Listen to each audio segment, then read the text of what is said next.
These guns were designed for battlefields, not for our schools, not for our churches, and not for our neighborhoods. A community is in mourning as family and friends honor the victims of the Catholic school shooting in Minneapolis. 2 children, ages 8 and 10, were killed when an assailant opened fire through the church's windows during the first mass of the new school year. At least 18 other people were wounded. We are learning more about those victims and the attacker, who police say died of a self-inflicted gunshot wound. The Minneapolis mayor calling for more action beyond thoughts and prayers. Don't just say this is about thoughts and prayers right now. These kids were literally praying.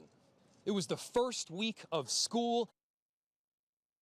Responders were on the scene within minutes, and authorities say the shooter, identified as 23-year-old Robin Westman, born Robert Westman, had ties with the church, believed to have attended the school, according to an online post. Officials say the suspect recently and legally bought the weapons used during the assault. Officers searching 3 nearby residences they say are related to the shooter. The FBI is investigating and say this attack was an act of domestic terrorism and a hate crime targeting Catholics.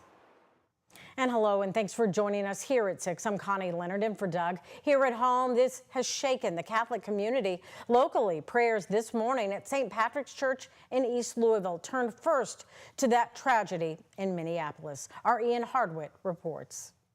But it was much more than just education. It was a community. And so it really became a home. Before Father Jeff Schooner oversaw the St. Patrick's Catholic Church and School in East Louisville, Holy Cross High School was his second home.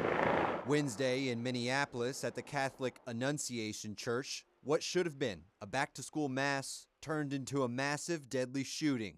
2 kids died, at least 18 people injured. It flies in the face of everything that we hold to a God of love and of peace. Unlike the days when Schooner was a student, the mass attended by over 600 students here at St. Patrick's School is no longer public. That changed 3 years ago, well before this latest tragedy. For the intense grief, is there a period of intense love that comes behind it? Is that something you've seen in your own experience at the church? Yeah, I do think that in people's grief, when others love them, that shares the burden. We never say that all the evils that befall us are God's will for us, but we do say that God can work good out of even the evils that befall us. After spending the morning in prayer, he challenges others to let that contemplation inspire. And we know that in our world that there is evil that exists,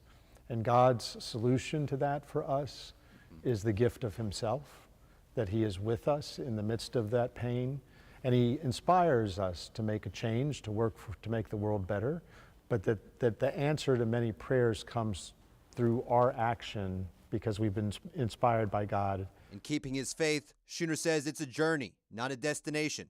In Louisville, Ian Hardwitt, WHAS 11, on your side.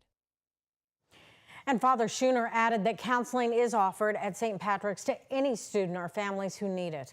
Kentucky Governor Andy Beshear today stressing the importance of courts preventing mass shootings by restricting access to firearms from individuals deemed dangerous. We trust courts to determine someone's freedom and incarcerate them. If they've broken the law, we trust our courts to determine the custody of our kids. Surely we can entrust them. An institution that is designed to interpret the Constitution, to protect the Second Amendment while also stepping in and preventing murder. And for updates on this developing story, just visit our website, WHAS11.com, or download our free WHAS11 Plus app.